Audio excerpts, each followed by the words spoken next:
है जो इस बात की पुष्टि कर रहा है कि इसकी तबीयत खराब थी और इसने ये कहा कि मुझे खून की उल्टी सी होने जैसा लग रहा है और मैं कहीं जा रहा हूँ। इस बात की पुष्टि भी हुई है गवाह के बयान से।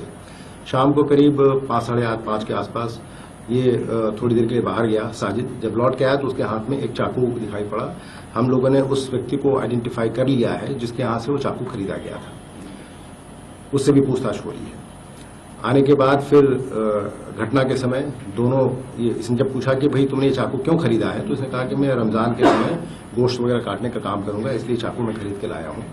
उसके बाद दोनों इसने बताया कि मुझे किसी काम से पीड़ित विनोद के यहाँ जाना है, विनोद के घर पे जाने के लिए जब ये दोनों बाहर निकले तो विनोद के घर के अंदर चला गया और जाकर के उसने वहां घटनाक्रम को अंजाम दिया। जब इसने देखा कि वो नीचे से ही देखा कि वो खून से सने कपड़ों में वहां छत पे दिखाई पड़ा तो ये घबरा गया। वो नीचे आए और दोनों भाई वहां से जब भागने का प्रयास कर रहे थे तो पब्लिक के द्वारा उनको पकड़ने का प्रयास किया गया, लेकिन दोनों वहां से मौका देख करके छूट के निकल गए। उसके आगे का घटनाक्रम मैं पहले भी आपको बता चुका हूं। जावेद तो भाग ही गया था, साजिद भी भाग गया था। फिर थोड़ी देर के बाद पुलिस को जब सूचना मिली कि ब्लड स्टेन्ड कपड़ों में एक व्यक्ति शेखुपुर के जंगलों के आसपास दिखाई पड़ा है, तो पुलिस ने वहां घेराबंदी की और घेराबंदी में जब वो अपराधी ने भागने का प्रयास किया, पुलिस पार्टी पे फायर किया जिसमें हमारे पुलिसकर्मी भी घायल हुए। तो जवाबी फायर में उसे गोली लगी जिसको अस्पताल ले जाके उसका इलाज कराने का प्रयास किया गया, लेकिन जब तक वो अस्पताल पहुंचा उसकी मृत्यु हो चुकी थी। ये सीक्वेंस ऑफ इवेंट है जिसके बारे में मैं आपको अवगत कराना चाहता था। जो अभी पकड़ा गया है उसके से भी और पूछताछ की जा रही है गहराई से, और उसके द्वारा जो भी अन्य फैक्ट्स बताए गए हैं वो विवेचना का पार्ट है जिनके बारे में हम लोग अलग से तफ्तीश कर रहे हैं। सर, पहले हमें अकेले साजिद किया था कि जावेद भी किया था इसके साथ घर के अंदर? दोनों साथ गए थे। जावेद का ये कहना है, देखिए हमारे पास अभी मुलजिम का वर्जन है जिसकी अभी क्रॉस चेकिंग बाकी है। उसका कहना है कि साजिद अकेला गया था, मैं नीचे खड़ा था। आसपास के जो कुछ लोग हैं जिनसे पूछताछ की उनका भी ये कहना है कि जावेद वहां दिखाई पड़ा है। मोटिव के बारे में मैंने पहले भी आपको बताया है। एक बात तो ये निकल के आ रही है कि वो मानसिक रूप से थोड़ा परेशान था, अग्रेसिव नेचर का था, वायलेंट था, और ये भी बात समझ में आई है कि शादी भी उसकी बहुत दिक्कत में थी, चूंकि शादी उसकी अभी से 3-4 साल पहले हुई थी और कई कोशिशों के बावजूद भी उसकी वाइफ को बच्चा नहीं हो पा रहा था।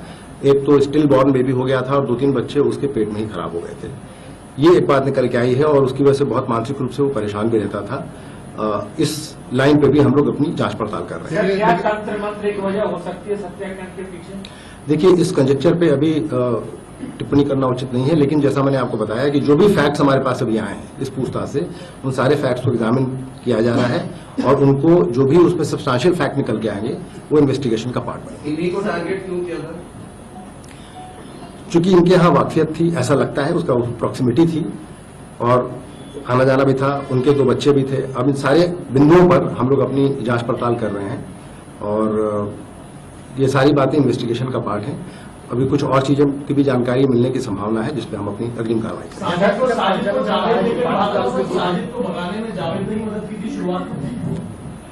दोनों वहां साथ में गए थे और कॉमन इंटेंट था और भागने में भी दोनों साथी थे। जावेद को पता था कि ये साजिद हत्या करने जा रहा है? उसका कहना है, अभी तक उसने कहा है कि साहब जब वो छुरी लेके आया था तो उसने मुझे ये नहीं बताया कि वो हत्या करने जा रहा है, लेकिन उसके वायलेंट नेचर के बारे में उसको पता था और ये भी पता था कि जब वो घटना करने ऊपर गया, जब नीचे लौट के आया तो वो घटना करके आया था और दोनों साथी वहां से भागे। सर, ये भागे तो क्या किसी मोटिव की बात हुई जो इसने बताया कि साजिद ने कुछ बताया हो भागने के बाद?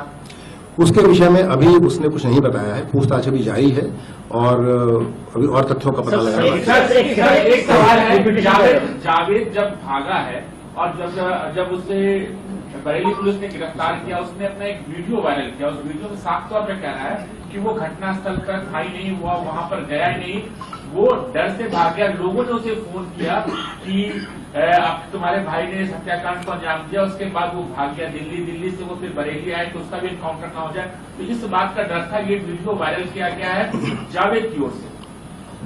ये वीडियो प्राप्त हुआ है जिसकी जांच हम लोग कर रहे हैं और आज उसने बरेली जनपद में एक तरीके से अपने आप को आत्मसमर्पित किया है ये बात भी सही है। वहां से पुलिस उसको लाकर के पूछताछ कर रही थी। घटना के बारे में उसने जो कुछ भी बताया वो उसमें शामिल था या नहीं था, ये उसका वर्जन है। और जो कुछ भी हमारे पास फैक्ट्स आ रहे हैं हम उनकी जांच पड़ताल करेंगे।